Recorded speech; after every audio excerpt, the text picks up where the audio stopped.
Breaking बातमी येते। परभणीतील सोमनाथ सूर्यवंशी मृत्यू प्रकरणामधली एक अपडेट येते। संबंधित पोलिसांवरती गुन्हा दाखल करण्याचे आदेश आता हायकोर्टाने दिलेले आहेत। प्रकाश आंबेडकरांनी सोमनाथ सूर्यवंशी यांची कोर्टामध्ये बाजू मांडलेली होती। संध्याकाळी 5 वाजता प्रकाश आंबेडकर या संदर्भात पत्रकार परिषद घेऊन माहिती देणार आहेत।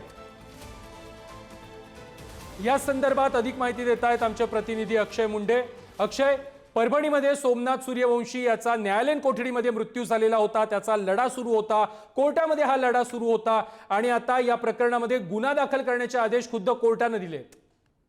नक्कीच परभणीमध्ये संविधानाची विटंबना झाल्यानंतर सोमनाथ सूर्यवंशी हे आंदोलन करत होते। त्यांना पोलिसांनी ताब्यात घेतलं होतं आणि त्यांचा मारहाणीमध्ये मृत्यू झाला होता। ते प्रकरण स्वतः वंचित बहुजन आघाडीचे अध्यक्ष प्रकाश आंबेडकर यांनी उचलून धरलेले होते। त्यानंतर या प्रकरणी मुंबई उच्च न्यायालयाच्या औरंगाबाद खंडपीठामध्ये प्रकरण चालू होतं। या प्रकरणाची बाजू देखील प्रकाश आंबेडकरांनी मांडलेली होती। तर दुसरीकडे या प्रकरणाची दखल राज्य मानव अधिकार आयोगाने देखील घेतलेली होती आणि पोलिसांना आपली बाजू मांडण्यासाठी सांगितलं होतं।